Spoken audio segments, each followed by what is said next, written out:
everybody.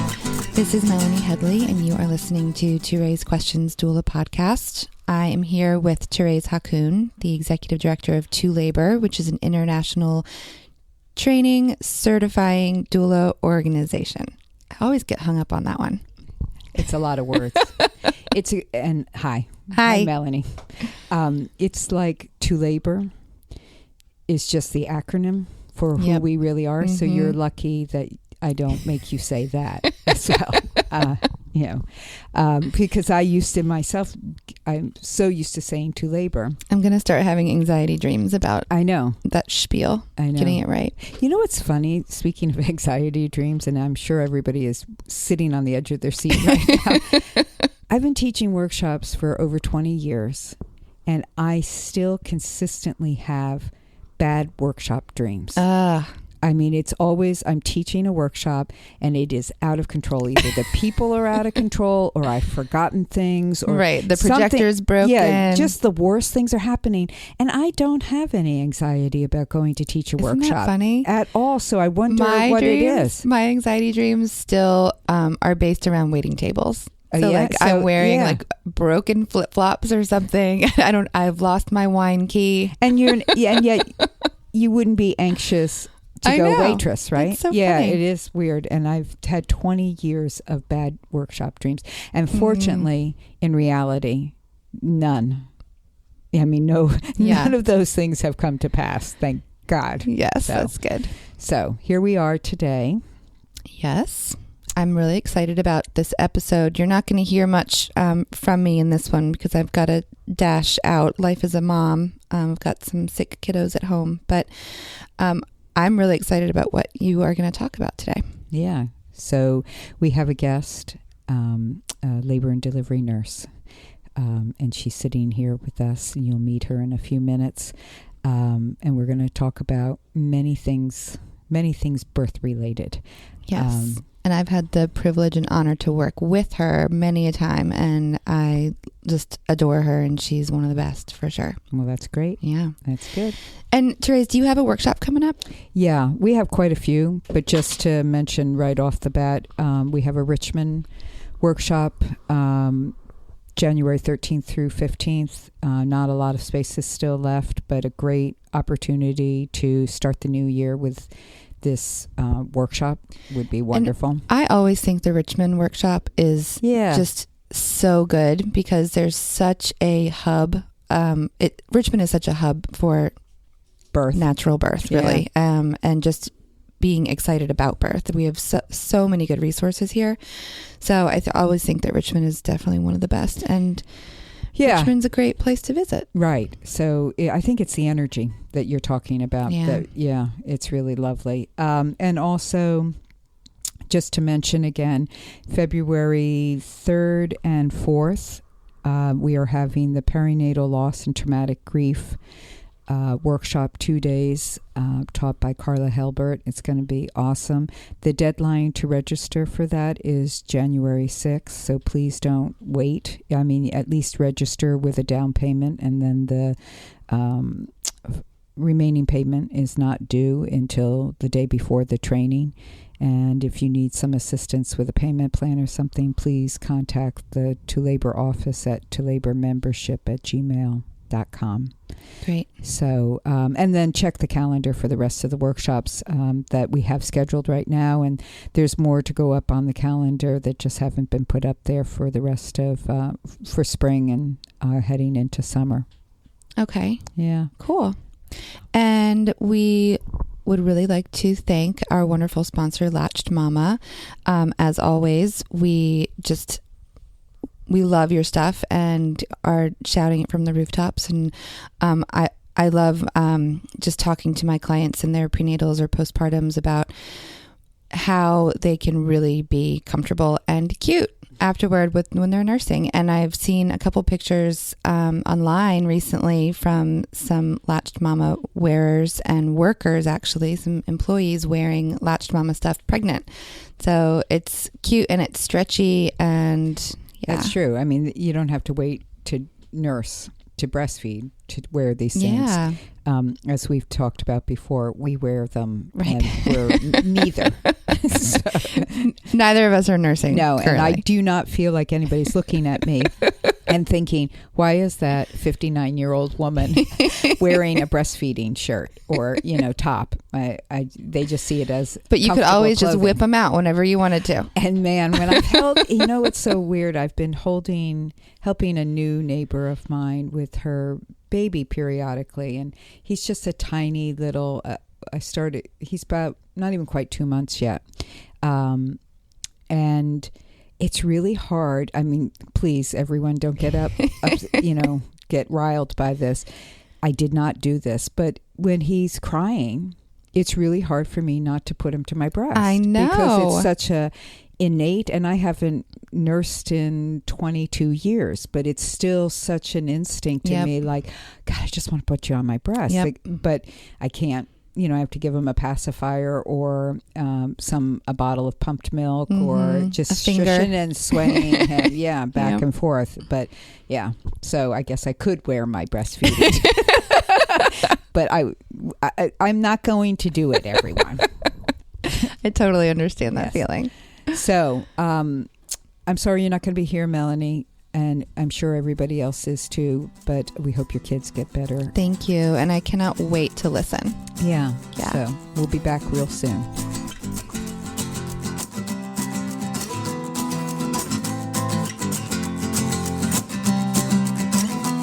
So we're back, and I'm sitting here on my couch with Stacie Scott, who is a labor and delivery nurse here in Richmond, Virginia. And I'm really excited to have you here and share information with all our listeners. I love talking birth, so I'm really excited to be here. I love talking with you, actually. Well, it'll be very informative, I'm sure. So I think just to start, Stacie, let's talk about who you are. I mean, obviously, I just said you're a labor and delivery nurse, but you are also a person. And just a little bit background about who you are, when you became a nurse, anything you want to mention about where you work, that kind of stuff. Sure. So I've been a nurse for 10 years, going on 11 years. Started my career in the emergency department, which I liked a whole lot. I was a mom at the time. I have two kids who are currently 17 and 11, both born into the hands of a midwife. And so I've always had that love for natural, normal physiological labor and birth, and considered labor and delivery early in my nursing career, or as soon as I graduated from nursing school, but was very nervous to go into an institution like that where I would see so much medical birth and intervention. Were your births in the hospital with a midwife? They were. I wanted a home birth both times, and it just, for this reason and that, didn't pan out. I did talk to Nancy on the phone both times, and it just didn't work out for us. The first birth, I was 19, and I didn't have any money, so I had insurance though, so going to the hospital. No, I'm just curious with you're talking about going into the institution. Right. Yeah. And so again, I was 19 when I had my first baby, so I didn't really, I wanted home birth. It just didn't pan out for this reason or that. But Leslie Feehan was a new midwife at VCU, and I actually was working there as a unit secretary in labor delivery at the time. And so I was seeing Leslie and had a very calm and peaceful natural birth, very, very quick, actually. And so, yes, they were both born in a hospital, both natural labor, and the idea of being a labor nurse to me, I wanted to be more of a home birth midwife when I grew up, not so much a labor nurse. And so it made me pretty nervous. But again, I had been a unit secretary there, and I had a lot of nurse friends from labor and delivery. And there was the strong midwifery program at VCU at the time. And so she kind of convinced me, one of my friends convinced me to just give it a try. And so when I finished nursing school, I was in the emergency department for a couple of years, and then decided to just give it a try, and ended up really, really, really loving what I do. And so here I am, How long have you been in labor and delivery then? Going on 9 years. Okay. It'll be 9 years in March. And so I love it, and I'm excited to go to work every day. And there's plenty of things that I see that I don't love. Mm-hmm. But I also can be that person to kind of pipe up and say, hey, she just broke her water an hour ago. Can we maybe just give her body a chance to go into labor instead of trying to augment right now? So is that what you find having taught many nurses, have had conversations with so many nurses, I know this without any doubt, that somebody who becomes a nurse, they're believing that they're going to be an advocate for the patient, because that's really the role of a nurse has historically been set up, is that obviously they're the medical, down from the primary care provider, they are the next care provider, but they are the advocate for the patient. But what I have come to so greatly appreciate from conversations with so many nurses is that they often don't feel like they're fulfilling that role, because there's so much hierarchy, there's politics, there's protocols and rules, and just incredible amount of tasking to be done, that they end up feeling like, I'm not an advocate, or they get caught between a rock and a hard place. So you're bringing up that you find yourself in situations where you may be in that rock or hard place, but you do what? Whatever I have to do, I guess. I mean, all of those things are absolutely true for nursing. And one of the biggest things I think oftentimes is staffing ratios. Yeah. We're so busy, which is why, our midwives and our program encourage women to have a doula. Hire a doula, please, because it might be that you're my only patient for the whole shift, and I can rub your shoulders and, get you in the tub and take good care of you, get the nitrous out if I need to. But, tub and nitrous both are one-on-one care. When we're pushing, we're one-on-one. So it can be really tough if I have to take care of more than one labor patient at a time. So how many what would be the max that you would have to take care of? Well, because I do triage a lot, technically by protocol it should be 3-to-1 in triage, so I might have 3 patients, but if the patients are rolling through the door and I don't have a nurse to take care of them, then I take care of as many as I have to. But as far as in my facility, as far as labor goes, and I'm in a high risk facility too. I'm in an academic teaching facility, right. So lots of high risk patients. So I might have preeclamptics on magnesium or preterm labor on magnesium, and then a labor patient, and it's really a lot. And it's not the A1 standard of staffing that we have here on the West Coast. They're very, very good about that. I've learned in my travel nursing, and we're not so much. So it can be meaning, do they do one-on-one in labor? Yeah, A1 recommends one-on-one. And you found that out west in some of the hospitals you were working at, that's the case? Exclusively, absolutely. They're way better staffed, and they get their breaks. The nurses do, which I think is important. But I'm not sure where the cultural discrepancy is from East Coast to West Coast, but I've been in a Bellingham, Washington State labor and delivery hospital, and I've also been in a Rhode Island labor and delivery, and it's very different east to west. So in the East, your experience has been, ideally it would be one-on-one, like you said, that could even actually happen, but otherwise you find yourself with 2-to-1. I mean, what, in labor, potentially, yeah. I may have 2 active labor patients at the same time. How about 3? It has happened before when the census is high and the staffing could be better, and somebody's got to take care of everybody. Right. So being more seasoned than some of the other nurses, then I'll step up and do what I can. And then if it's one-on-one, do you find yourself in that room all the time, or are you still being called out to not be in that room? It depends on the shift, on the circumstances. I do charge a lot, so resource nurse or charge nurse. And so if I'm the charge nurse and I have to have an assignment as well, it's pretty awful on my patients, because my phone that I have to carry on my hip all the time rings constantly because I'm making all the decisions. If somebody comes in through triage and gets admitted, I have to find a nurse to take care of her. And so, I have to make sure that things are moving along. If a patient's postpartum and she's ready to be transferred up to the postpartum floor, I have to make sure that that's happening efficiently in a good time frame. If there, are women who need that labor room or who need a nurse who are waiting in triage or what have you, and these are all the things like we just talked about a few minutes ago that made me nervous about going into labor and delivery, because I didn't want these sorts of stressors surrounding birth. I'd prefer to be in an intimate home setting,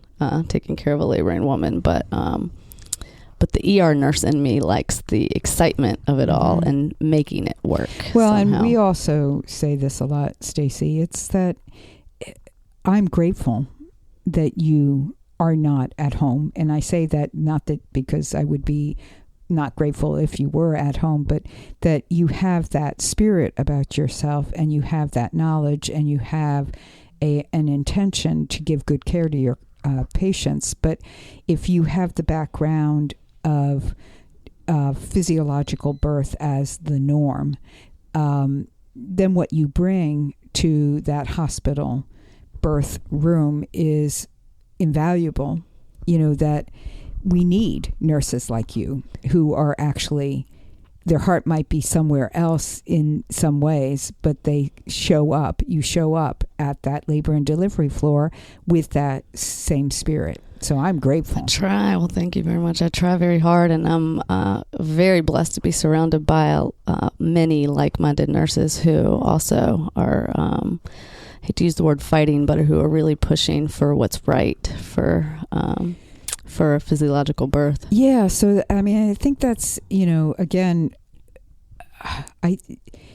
one of the benefits of having you here to talk is I think there's always doulas will say to me, or workshops participants this is a very common question about, well, what is the perception nurses have about doulas? And one of the things that comes up, though, in many of the dialogues is the doula or the doula-to-be is already painting a picture of in many ways a negative way towards the nurse. Preconceived notions. Yeah, preconceived notions. And what I'll say is, well, if you don't want the nurses to have and the medical to have preconceived notions about doulas, you can't it's not fair for you can't do that the other way. That there are awesome nurses out there, and of course there are not great ones. Doulas, there are awesome nurses, and that's really, I think, what it boils down to. That is experience. And so nurses who have and doulas who have had a bad experience with a nurse, or a nurse who's had a less than stellar experience with a doula, it will, in my experience, I feel like I see that it absolutely reflects on future experiences. And so, be that nurse that wants to change that doula's mind, or be that doula that wants to change the nurse's mind. And for me, as a charged nurse who has to take an assignment on a very busy, high risk, academic labor and delivery unit, having a good doula who is, taking mental and physical very good care of their clients, making sure that they have what they need, ice chips, water, or back rubs, go into the bathroom, any of these things. Exactly. Yes. Whether or not the patient or client ends up with an epidural, right. There are lots of things that doulas can do to help the nurses, and just an open line of communication, I guess, is the best thing if a doula is working with a new nurse for the first time, or vice versa. Maybe just make eye contact. What can I do to help you? And I think that together we can really be a great team for a woman. Absolutely. And again, there's lots of different personalities that come into any field. And so there are nurses who don't love physiological birth. There are nurses who really love, if their patient comes in active labor, they really like it when they have an epidural and they can put a Foley catheter in, and there's. So how does, and absolutely there's always going to be that. Right. So say that nurse is the one that the doula comes in with her client, and the nurse that they have is the really they like interventions. Right. It makes everything easier, or that's what they're familiar with. That's because I remember a nurse saying, or this was a new nurse, and being at a birth and her saying, "Oh God, unmedicated births." She said natural childbirth, but I say unmedicated births make me so afraid. They scare me. Because she didn't know what to do with that. Right. But so say the doula comes in with her client who really wants to try for this physiological birth, who is, in active enough labor to continue to stay there. But she's got the nurse who really is more not invested in this in any way and doesn't feel... she's got her own thoughts about how this labor can go. Yeah, that's a tough question for me because I'm not that nurse, and I suppose the best answer I would have is to just be as amicable with that person as possible and try to not put up any walls. Right. But again, a very tough question. I don't really know how to answer that other than to be as positive as you can be. Well, I think that is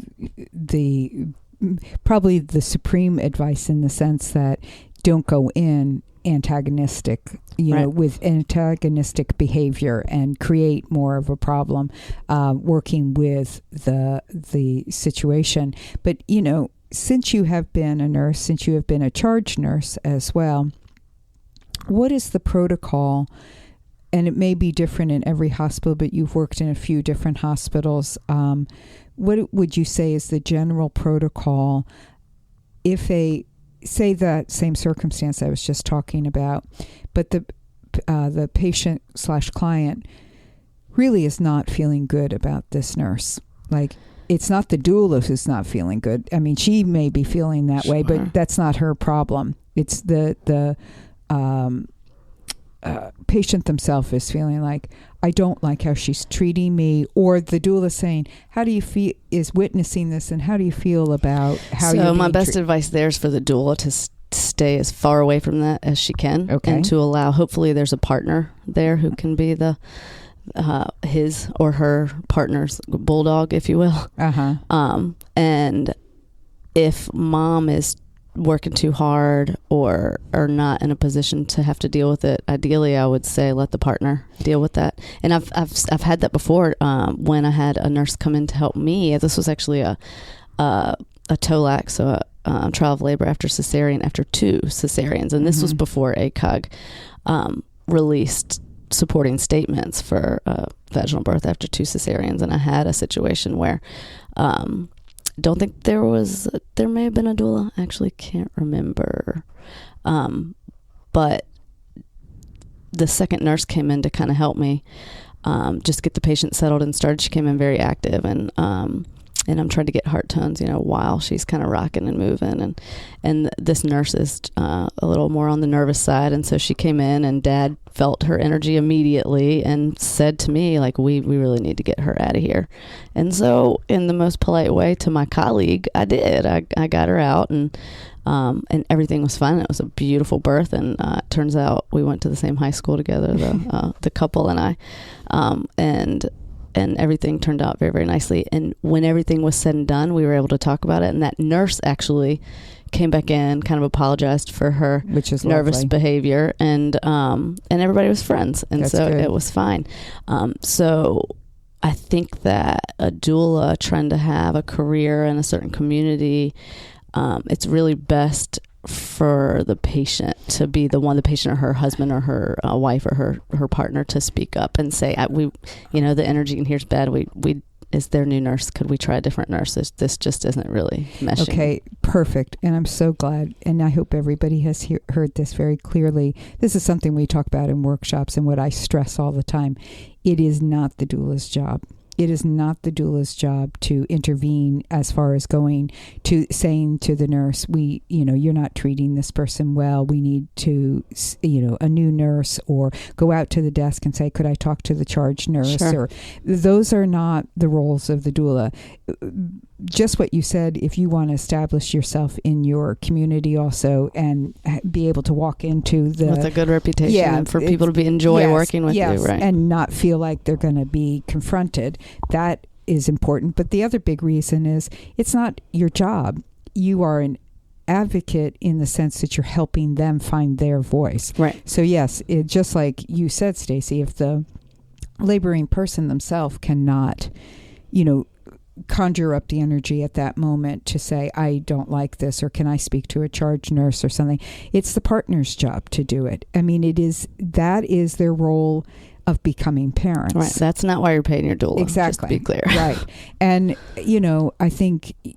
I think we all know that it could be that a nurse would say very nicely and very diplomatically, they want me to confer this to you. This is how they're feeling, blah, blah, blah, blah, blah. And it could turn out that nurse is great and says, I'm sorry, or doesn't take it and put a label then on doulas or that doula. Right. But don't take that risk. Right. Because it just come back to, it is not your role, because also your role is to help the parent find their voice, right. not you find a voice right. for them. If they do want a new nurse, like if it had been that nurse that you said was nervous, but you weren't there, and so it was just that one nurse was in the room, and that father felt the energy was just negative and had said, I don't want you in this room anymore. What would be the next steps? I can only speak for myself, what I would do in that situation. And I can't. You don't have a protocol or something, or whoever's in charge? I think that's what it boils down to whoever's in charge. And, I can speak for my facility where I work, we have a handful of nurses who love to take care of the normal laboring women, the physiological people who desire everybody's physiological normal. birth. Right. Well, so we try to pair those nurses right. with those women who are absolutely going to support it, who are 100% comfortable with an unmedicated labor and birth. And it's just not always possible. Either that nurse or nurses are already consumed into an assignment, or it's just not a staff on that particular shift that we right. have those nurses on. Right. And so, and for myself as a charge nurse, I would do anything I could to accommodate that. If it's not a good match, it's not a good match. And, and I'm all about the energy in the room. I think it's so important. The charge nurse is ultimately can make the decisions. Correct. So yes. Would it be good for the parent just to ask for the charge nurse? Yes. I mean, if there's something that they're unhappy about or that could be better, yes, that would be my advice, would be to get the charge nurse involved. And, sometimes your charge nurse is going to be very supportive, and then sometimes you might have a charge nurse who says, this is the status quo. This is the nurse that have to take care of you. I would hope that something could be done and somebody could rearrange assignments. And I have found, again, I was a travel nurse for a while, so I have found that that some facilities are very good about that, about switching, rearranging assignments, and it's not a big deal at all. And it's just the culture of wherever you are. Some are just like, oh, this is your assignment, this is your patient, this is the way it has to be. And the switching and changing is more rare. Mm-hmm. Okay, and so here's something that two thoughts. One, I can't forget either one. One was going back to you saying when, in circumstances that you've been a part of and that you would hope would be in other areas as well, if possible, assigning a nurse who kind of meets the need of the specific patient that they're going to have. The unmedicated gets the nurse who is more apt to be a part of that, wanting to be a part of that, and vice versa. Would it behoove then a doula to recommend that her client say when they're calling in that they are coming in with, their goal is to have a physiological labor, and that they have a doula and they would love to work with a nurse who is on that same page? Right, sure. For me, if I know that your care provider is a midwife, our midwifery practice is very, there's midwives and there's midwives, and ours are midwives. And so we know that it's usually the midwife who is calling us, calling me as the charge nurse to say, I've got a patient coming in, and so at that point I know what that patient desires. In fact, our midwifery program is, their patients actually sign a contract early in their prenatal course saying that I want a physiological birth. I don't desire an epidural. I don't desire intervention. I want normal, natural, unmedicated birth. And so almost always they achieve that. And so I know when the midwife calls me that that's the kind of nurse that I need to pair the patient with. But if, if we're speaking to everybody across the country. So I don't know what it's like at your facility, but I would say absolutely if you are calling in to labor and delivery, to make them aware that you're on their way, for sure. Yeah. Make the nurse aware of that. Yeah, because I've always thought the good recommendation was patients are always told call the doctor or call their care provider.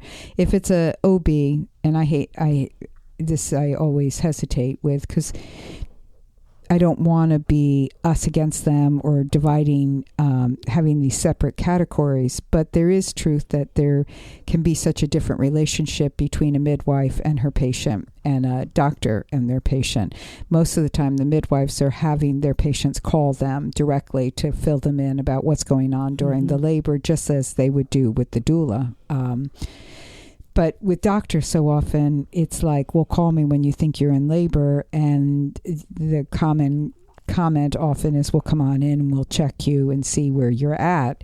And so the patient hangs up the telephone and shows up at the hospital. Now, in that interim, hopefully the doctor has called the labor and delivery floor and said, I have a patient coming in, but they may not have done that. Yeah. 98% of the time they have.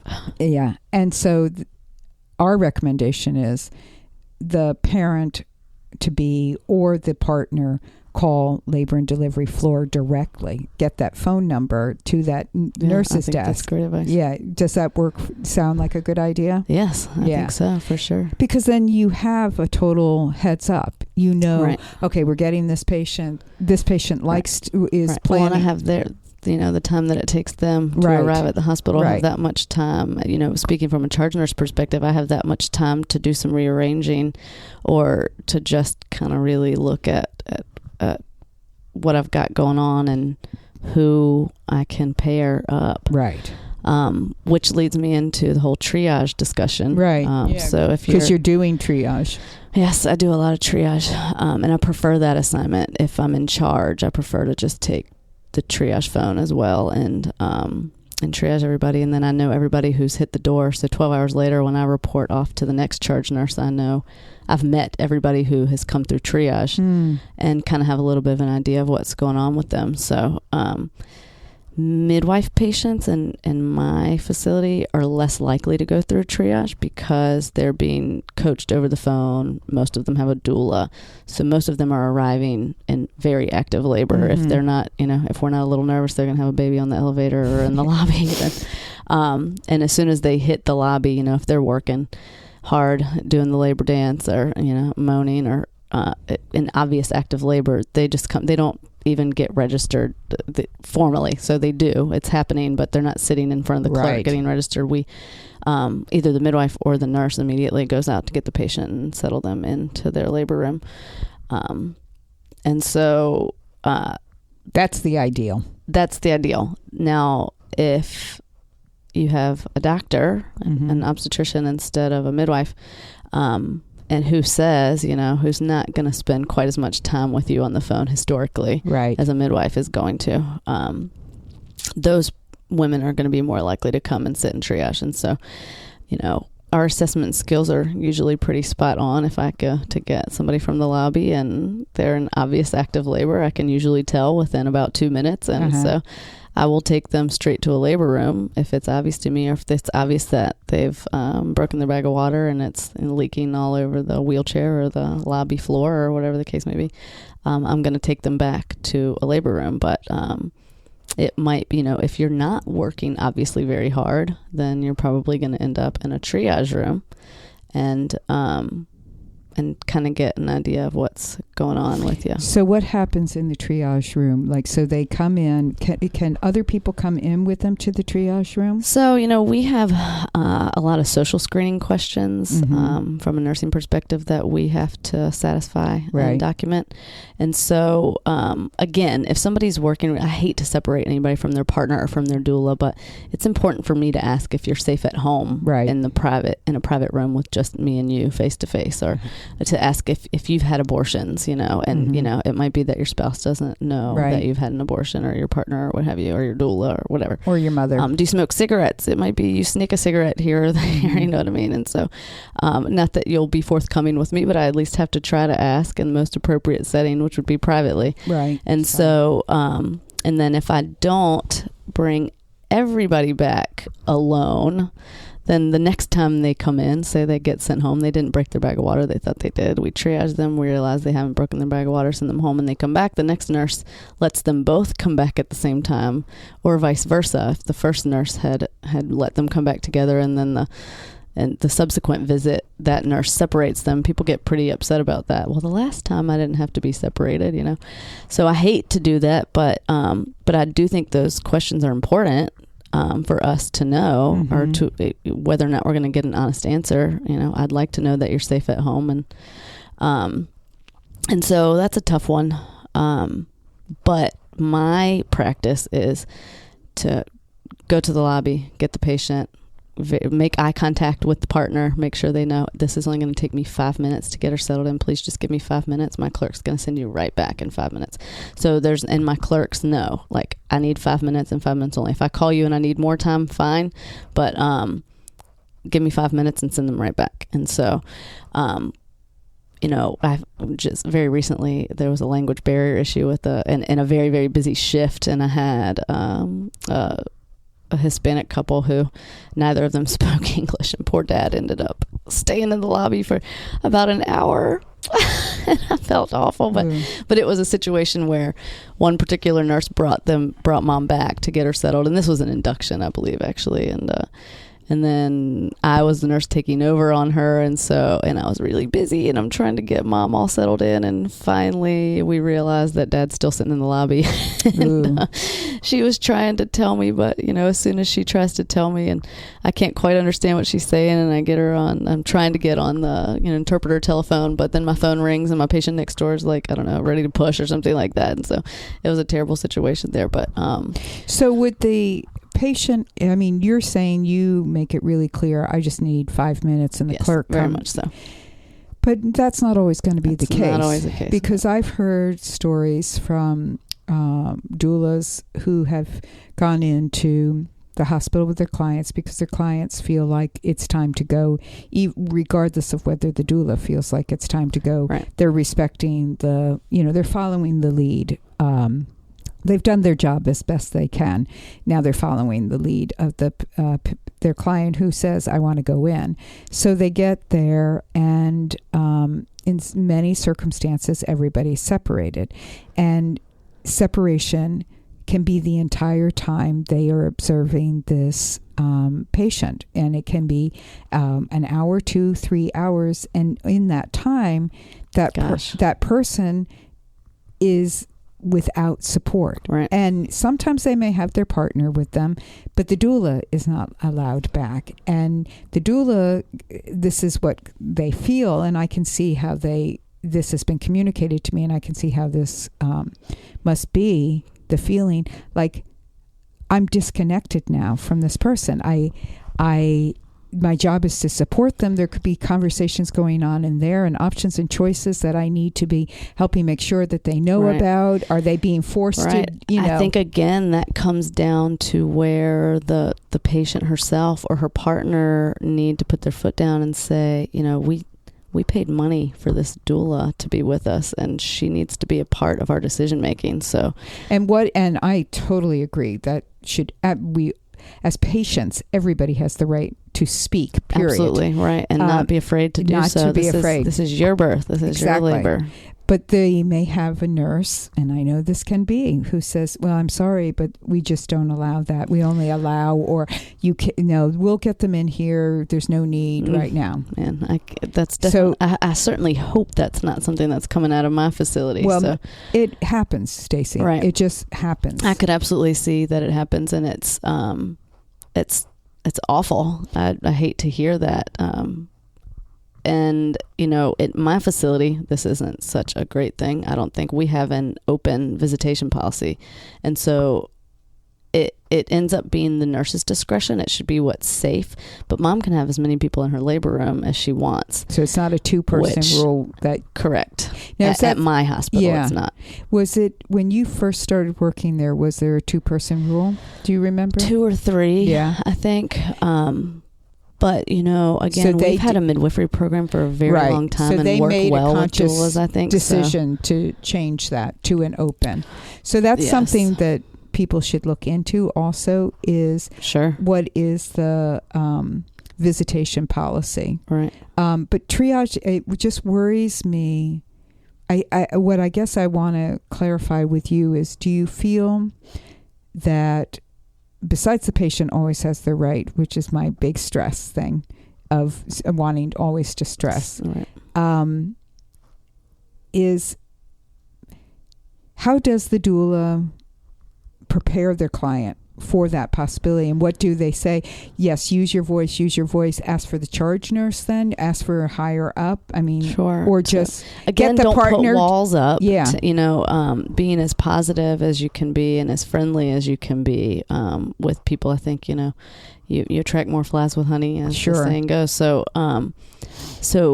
making them aware of that, to use their voice, and to try not to put up walls, but to still be her own advocate. And if she's separated from somebody she doesn't want to be separated from, be it her child, I mean, if she's got a child that she wants to be with her, if she's got a partner, or her mother, or her doula, whomever it is, this is her birth, and she should have whomever she needs by her side to support her. So, and when somebody's in triage, they have the right just to leave, correct? Oh, sure. Yeah. I mean, they can just say,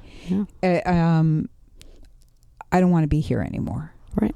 And absolutely. As long as there's no outstanding issue going on with the health of the baby or the mom, they can just go. Sure. I think people forget that is also like, I've already been here an hour. Places, yeah. I've been here an hour. Nothing's happening, changing.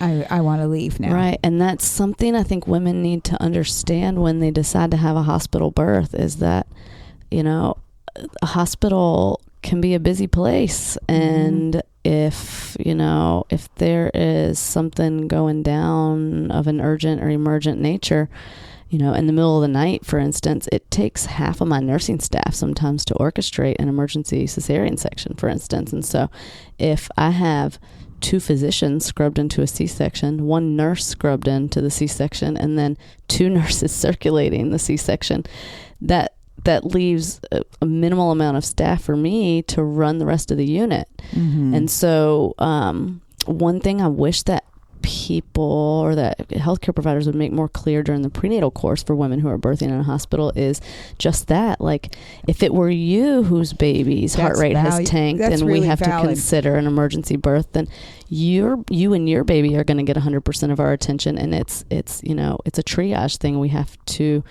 prioritize.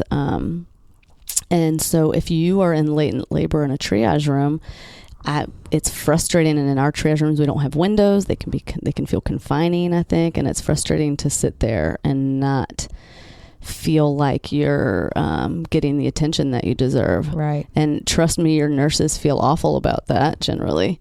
But it's a prioritizing thing, you know? And so, like I said, during the prenatal course, I wish that people were made more clear. So if somebody's sent in for a scheduled procedure, a scheduled induction of labor, or scheduled cesarean, I wish that their prenatal providers would make them aware that, you know, we're scheduling your C-section for 8 o'clock in the morning.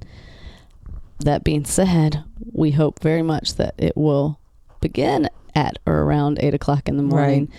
But there are circumstances that could delay that. And we know you haven't eaten since midnight. We understand that you're hungry. I'm really, really sorry. That's what can happen. Okay. And that's really, it's what goes on behind. As much as nobody wants to feel like, well, I'm not important, sometimes right. Other things take definitely precedence. It's definitely not the case for anybody who I'm taking care of. And I right. I apologize profusely, and I try to make them understand that, you know, this mom and baby need our attention right now. And we're going to do the best we can to take really good care of you also. Mm-hmm. That makes it tough for latent labor, and that's why doulas are so important. It's why it's so important that if you trust a woman who you're going to hire as your doula, to listen to her and to, you know, you have to take your own intuition into consideration also. And if you just know deep down it's time for you to go right. and be seen, then you have to do that. Right. But if it's not your intuition barking at you, if it's just because you're hurting or you're frustrated or you're 41 weeks and 4 days and you're wondering when this baby's going to come and your contractions are 5 minutes apart, but they're not getting any stronger quite yet, and your doula's, you know, saying, you know, really it's best for you to be in your own comfort right. zone right now. Let's just wait. Let's be patient. You know, it's easy for us as care providers to say that to a woman who's, you know, well overdue, really frustrated, tired, mm-hmm. but important to hire a doula that you trust, who has a good reputation and who is going to steer you in the right direction. And so then you're avoiding those situations of exactly. going and sitting in latent labor, prodromal latent labor in a triage room with no windows and wondering why you feel like you're being ignored. And that's so important for the people who are listening who are not doulas, to really, you know, if they're parents or parents to be in the future, to really understand. And it's really good input for the doulas, as well as a reminder of how to broach your clients with information, how to help them feel that they can be trusted for their input, but in the end it will be their client's final say as to, yes, it's time to go. But helping them sort out the difference, like you said, between just wanting to go right. and it being the right time to go. Right. And maybe that's something for the doulas to be able to communicate with their patients. Right. You know, if we're going to a hospital, maybe Here's if your doula knows this yes. hospital well, this is a busy labor and delivery unit. You know, right. they deliver 200 babies a month. And so this is what could happen. Exactly. If we go too early. Let me tell you, if we go and you're in obvious active labor, when you hit the lobby and you're working hard, the nurses are going to recognize that, and you are going to be their priority. Right. And so it can be tough, though, for a laboring mom. I think that's really valid, though, the whole communication. You know, so let me ask you one more question, then I want to ask you a couple other things before we finish up about asking for different care. Okay. You know, one of the big reasons people don't want to do it is they're, even in the midst of their labor, they're afraid that it'll backfire on them. Right. Like that they'll be painted as the bad patient and the bad girl, and, you know, they'll be punished for it. Right. So is that a valid concern? Sure. Yeah. And I think it's all in how you choose your words, really, mm-hmm. I think, and how whoever it is that you're unhappy with the care that they're providing. You know, if you're, again, you attract more flies with honey. So if you're saying things that are going to make this nurse like super defensive, then there's a potential that, yes, those fears could come to manifest. Sure. I believe so. and remember, nurses, we work 12-hour shifts, we work night shifts, we work day shifts, we rotate. And, oftentimes we spend more time with our colleagues than we do with our families. And so we become close to one another. And so what I hate to see happen is for a laboring mom to have a bad experience with a nurse, and that nurse is coming out and telling her side of the story to the rest of the staff.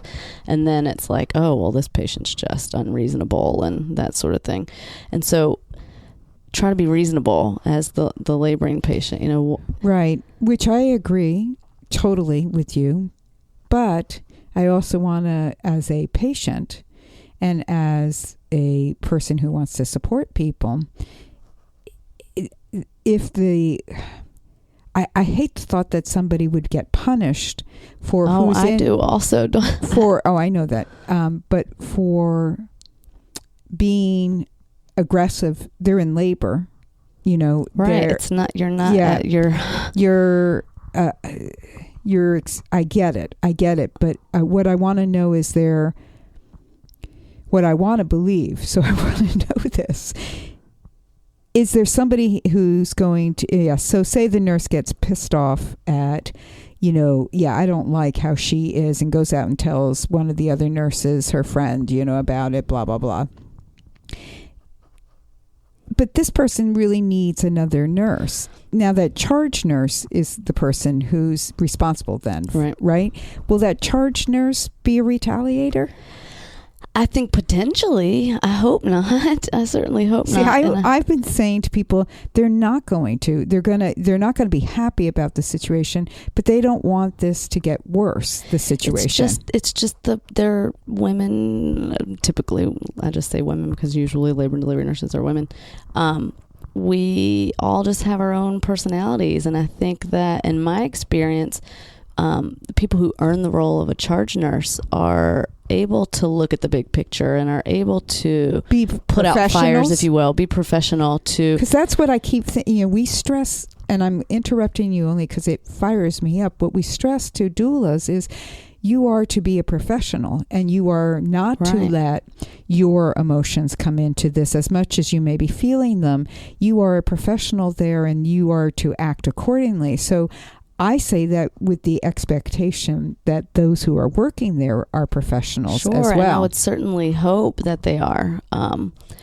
It's just, I can only speak for myself really, and I feel like if I were in that position, I would do anything I can to help. Mm-hmm. I mean, you're essentially the customer. Like I want to provide the absolute best customer service. They're paying care for this. And experience for you that I possibly can. And I personally will do everything in my power to do that. And I very much understand that there are some personalities that mesh well with other people. And so I'm that nurse that shift change when I'm asking the other nurses who are, who'd be the best oncoming nurse for your patient, because I want to mesh personalities who belong together, who are going to work well together. That's good. And so, it's awful that it does happen sometimes when a laboring mom is unhappy, or her family or her doula are unhappy with the care that they're receiving. You speak up, and you may still meet resistance in getting somebody who will mesh better.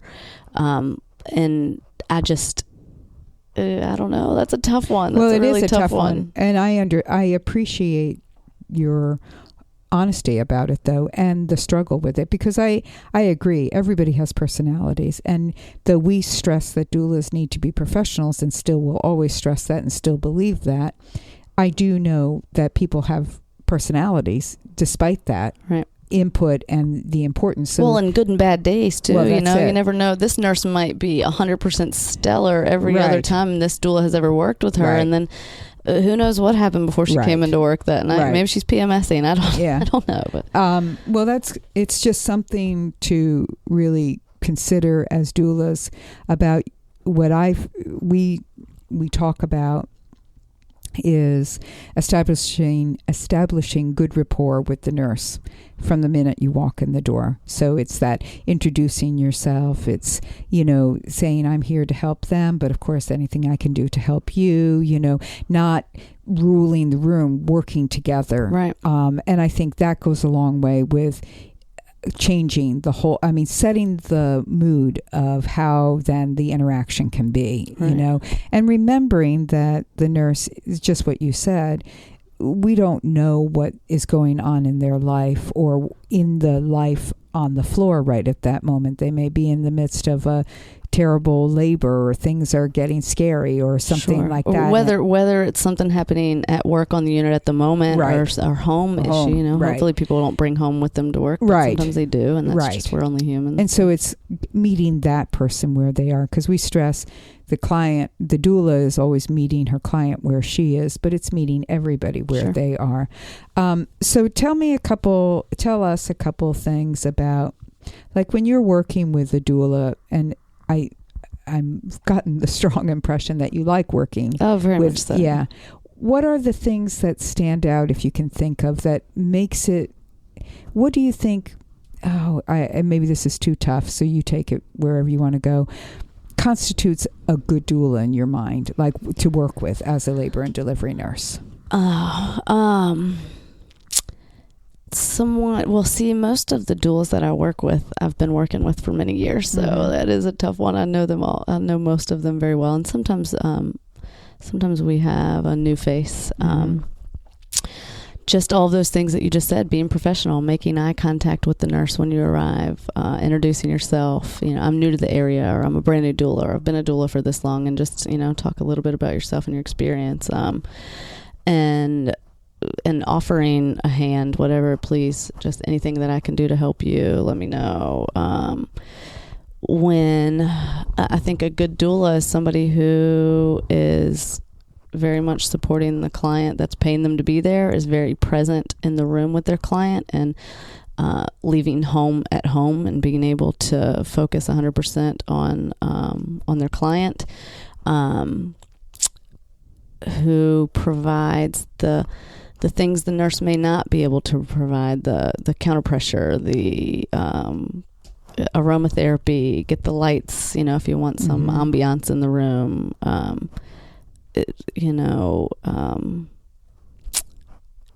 I guess those sorts of things, who does everything that you teach doulas to do. You're not there to put up walls, you're not there to rule the room, you're there to support your client. So what things, and you just said you work with doulas that that you like, so forth and on, but many times you've worked with doulas that you didn't know until you got to know them, or you have had other experience with doulas that you don't know that well. Are there any things that come to your mind or advice that you would give, where a doula has stepped out of, kind of stepped over the line, or came really close to being that confrontational? Have you had experiences or input about that? I think you and I spoke before we decided to record today, that I do a lot of charge and a lot of triage, so I'm not in the birthing rooms quite as much as I used to be. So, still now and then I am, but in my experience, I have had experiences with doulas who it seems have very unrealistic expectations, I guess you could say, or who aren't really aware of what protocols might be. For instance, bringing an induction, a woman who's being induced into the hospital, and immediately asking, despite the fact that she's going to be on a Pitocin drip, if we could do intermittent monitoring. Oh, okay. So that's not possible, just for anybody who's listening. Right. Pitocin is synthetic.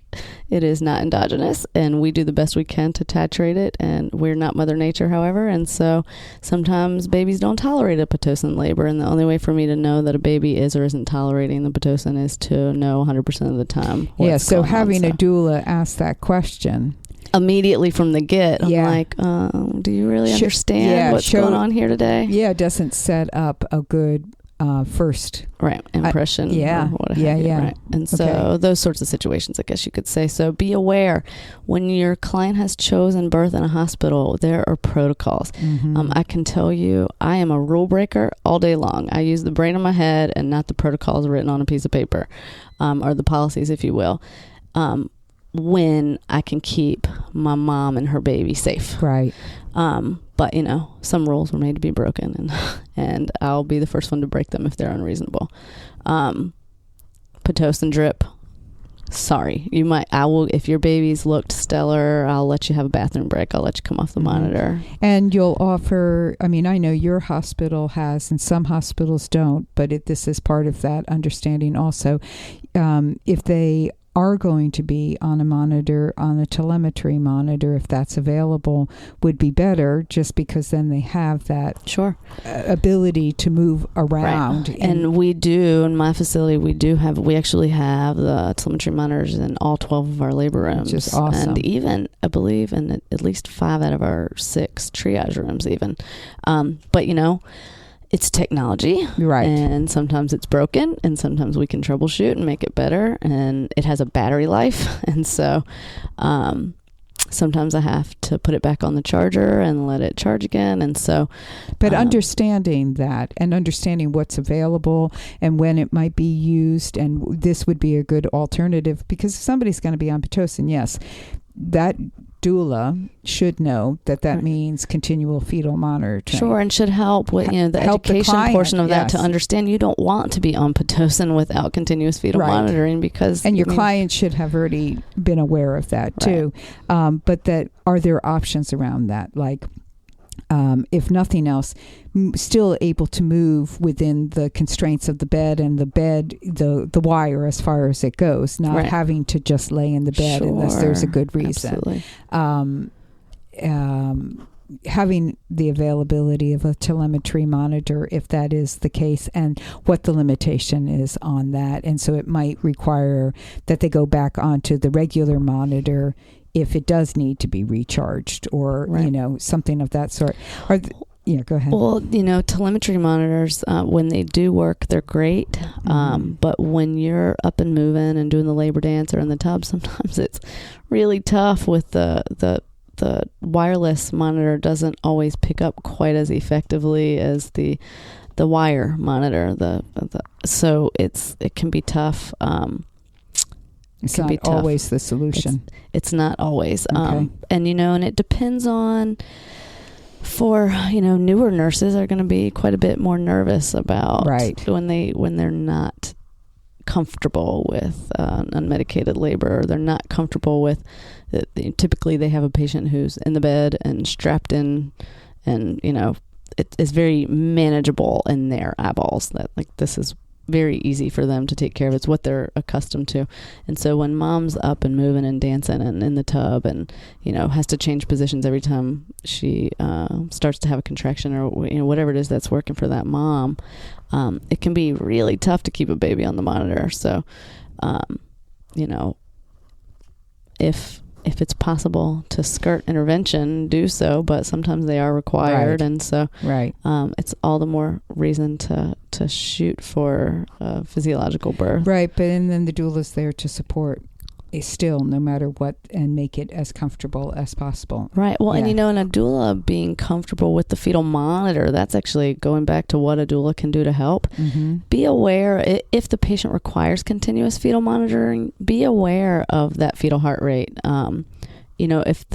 If the baby slips off, you're allowed to touch the monitor and adjust to try to get the baby back on. And that's going to be something that's going to keep the healthcare providers out of the room. I always say this, that because they'll probably leave the room, the input I give to avoid confrontation or potential controversial or confrontational situations is that when that nurse is leaving, that the doula say, hey, I know this could slip off. To establish that, sure. Yeah. Are you okay if I helped? Okay?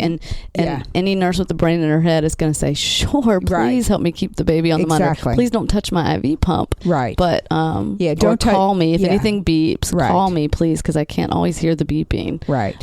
If I'm not standing right outside the room. But I think that's so important, that the doula actually checks in first with I completely agree with that. Yes, I think that's a good way to establish. I think you're accustomed to being okay with the Right. the patient, I mean the doula fixing it, Right. but we don't want another nurse to walk in and go, what are you doing? Right. And see the You're hand 100% on there. right. Yeah. Yes. So I think that's brilliant. Yes. And are there any things other, kind of to wrap this up, Stacie? Because I think we could actually do more. I mean, there's lots of other things. I'm always happy to come in. Yeah, good. That you think, like, you want to say, we've talked about things that doulas can do, and I think we spent a lot of times talking about that, and more is better. Things that you want to make sure doulas understand, this is not your role. Like, it's going to create a controversial situation with the nurse and any of the care providers. Yeah, that's a tricky one.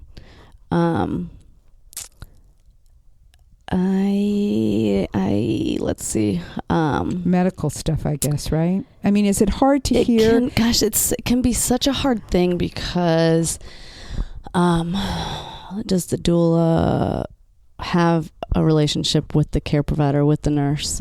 Have they worked together many times before? Do they have a rapport already established? Do they not? Yeah, because we definitely know that the more you get to know each other just during the labor, let alone if you are repeats, there's a relationship that can develop. Right, and a trust that's already built but up, if hopefully. You so often, especially depending on how often doulas are doing births, and they may go 3 times a month to one. They may only go once a month to one hospital, and it may be every other month because there's other hospitals in their community. So Right. they may not get to be well known. So they're almost like a new doula every time to the nurse, or get this nurse. So it's more for those doulas, the ones that don't have a relationship with anyone. Right. Like, what could you? Any to thoughts maintain about? the boundaries, I guess, from the medical outlook or standpoint, if or when an augmentation should occur, it's something that I feel the doula should discuss to the best of their ability with their client, exactly what to expect, what could happen, if there's an option presented to the client to help her navigate through the option.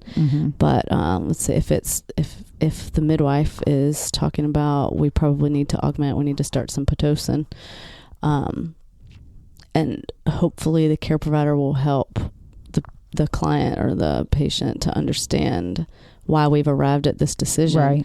And I suppose that, it maybe the doula feels it is time or it isn't time.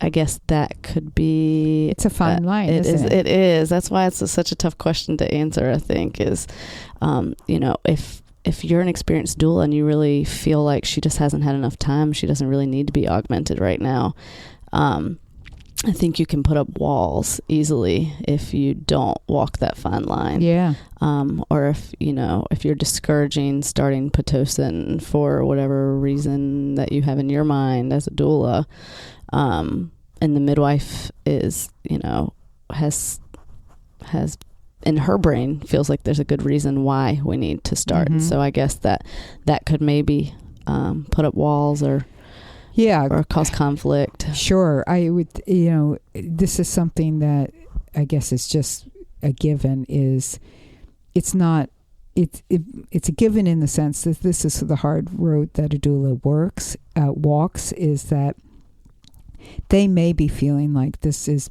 rush time. Like they're rushing into this and there could be some more time. But they're not a medical person, and also it's not happening to them. So they're caught between this, I want to be an advocate for my client, but I want my client to advocate for themselves. But I also want them to know that there's a reason to advocate for themselves because they may have other options here, more time.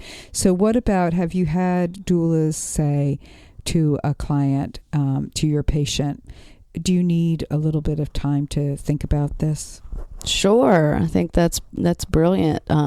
If the care provider isn't presenting that as an option, like, let me give you a few minutes. Because often they don't give that option. I mean, in the stories from all over, it's like, well, we're going to do this now. And it's usually like, that's it. Right. You know, the discussion ensues for I feel there absolutely should be a private, an opportunity for the couple and or doula to have a private moment to reflect and to think about it and to make a decision without feeling pressured with somebody standing over top of them saying, this is what we're going to do. So if a nurse or a doctor, midwife are not saying, here are your, you know, this is what we'd like to do, blah, and they answer whatever questions, but you feel, the doula feels like, they still need this time just to consider.